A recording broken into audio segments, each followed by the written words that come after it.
Bom dia, quem fala aqui é o professor Márcio Alves. A nossa aula de hoje ela vai tratar sobre os impactos da Revolução Industrial.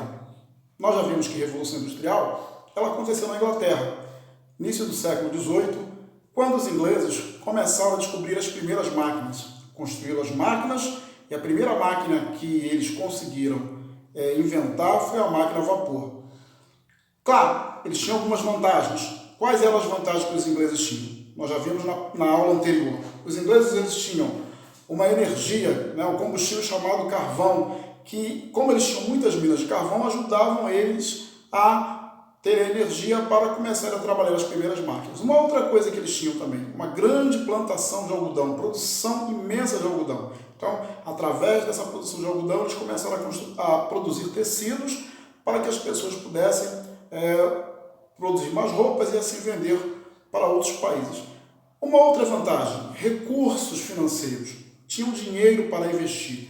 E isso também foi interessante para o início da Revolução Industrial, também chamada de a primeira Revolução Industrial, e ela aconteceu na Inglaterra. Quais foram os impactos desta revolução em outros países, inclusive dentro da Inglaterra? O primeiro impacto foi uma mudança de rotina. As pessoas tinham uma rotina de trabalhar em casa, nas suas oficinas, ou então aqueles trabalhos manuais, trabalhos domésticos. As pessoas costuravam em casa à mão, as pessoas produziam sapato, chinelo, e tudo feito de forma manual. Com a Revolução Industrial, as coisas começaram a acontecer de forma mecânica, mecanizadas. E aí sim, houve uma mudança na rotina da vida das pessoas. As pessoas que viviam na área rural, elas passaram a vir para a cidade, porque as fábricas e as grandes oficinas, que foram depois transformadas em grandes fábricas, elas foram sendo construídas na cidade. E, claro, as pessoas começaram a precisar sair do campo para morar na cidade. As primeiras vilas operárias começaram a ficar próximas às fábricas para facilitar a chegada do trabalhador, para que o trabalhador não se atrasasse no trabalho. Então, os impactos também, começou a impactar também as cidades começaram a ficar cheias, a população começou a aumentar. Isso acabou também na necessidade de ter mais comércio, mais alimentos, mais roupas. Então, mudou muito a rotina da vida das pessoas na cidade. E fora também a questão da poluição. As fábricas, elas iniciam um processo de poluição nas cidades. Os países, eles não eram poluídos, tinha uma vida mais a natureza, mais tranquila, mais calma. E aí começou também uma certa correria na cidade. A gente pode ver nas cidades hoje como é que elas são. O trânsito é imenso, a aglomeração de pessoas numa certa região, todo mundo quer morar perto do centro, justamente também para chegar perto do trabalho, e em alguns casos aqui no Brasil, porque as pessoas também procuram morar perto da praia, na zona sul do Rio de Janeiro, tem essa vantagem. Quem mora na zona sul, no final de semana e tal, quer dar uma pulinha na praia, tudo pertinho. Quem mora na Baixada Fluminense, quem mora na zona oeste, já tem que pegar uma condição, 2 horas de viagem e tal, até chegar a uma praia. Então, isso também mexe um pouco com a rotina das pessoas. E vão surgir 2 classes através do processo da industrialização da Inglaterra. Os burgueses, que eram as pessoas que tinham recursos, tinham dinheiro e podiam comprar ferramentas, podiam produzir mercadorias para revenda. Então, surgem os burgueses. E vão surgir os proletariados. Proletariados vem de prole. A palavra prole é filhos. Aqueles que tinham muitos filhos, porque os filhos para trabalhar para os burgueses. Então, sim, 2 classes surgem nessa chamada Revolução Industrial na Inglaterra.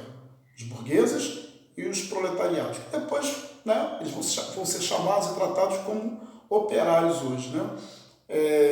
Os donos das fábricas, donos das ferramentas, eles compravam a mão de obra dessas pessoas que tinham habilidade. Então, elas trabalhavam em casa, costurando, produzindo sapato, produzindo outros objetos. Então, eles tinham habilidade. E os donos de ferramentas, as pessoas que tinham recursos, as pessoas que podiam montar uma fábrica, elas compravam a mão de obra através do pagamento do salário.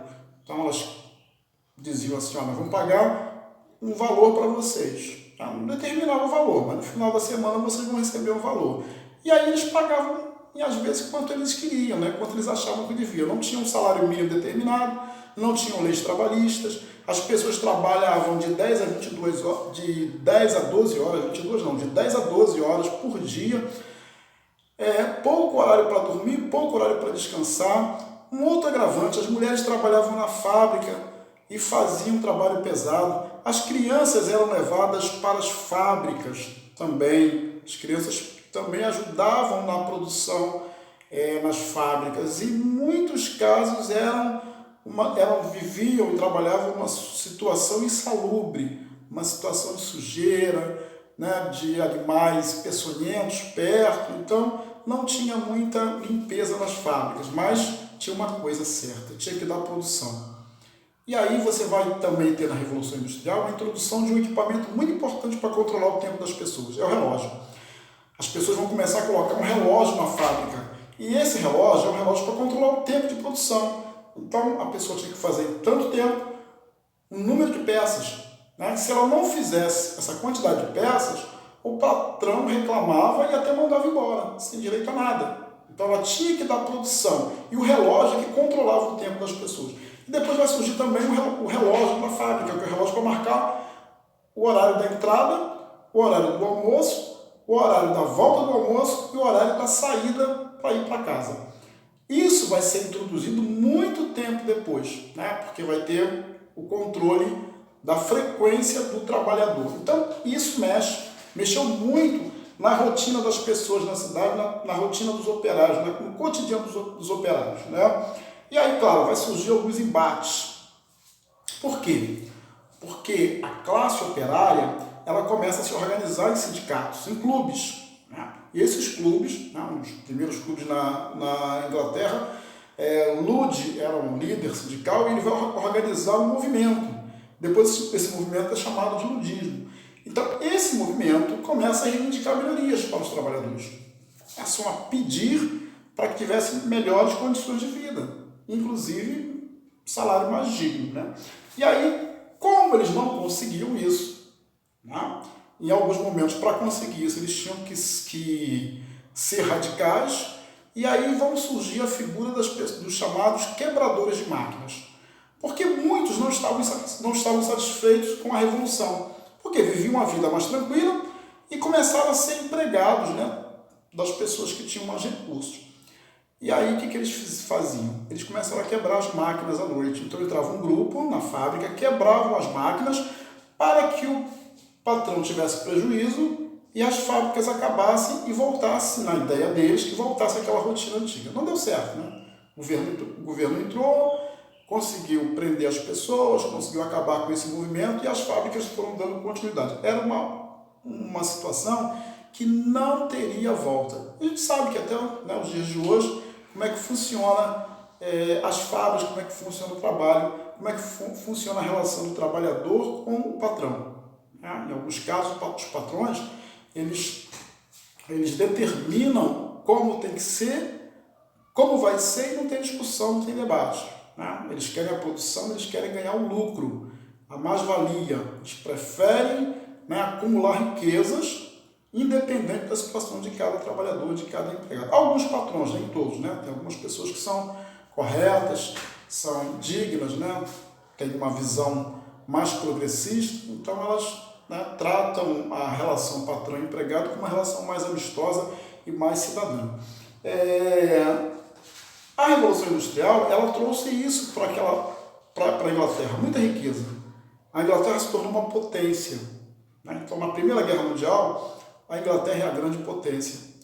Ela consegue, junto com a França e depois com o apoio dos Estados Unidos e outros países, ela consegue vencer a Primeira Guerra Mundial, porque ela já tinha se tornado uma potência devido, né, à Revolução Industrial, devido ao todo o poderio que ela conquistou e todos os recursos que ela conquistou durante esse período de crescimento da Inglaterra, né? Então, quero deixar um abraço para vocês, até a próxima aula e pensem bem, Primeira Revolução Industrial, Inglaterra, século XVIII, duas classes surgiram, os burgueses e os proletariados. Quem são os burgueses hoje? As pessoas que são os donos de indústria, do comércio, que têm recursos e que podem pagar o salário para a pessoa trabalhar para ela.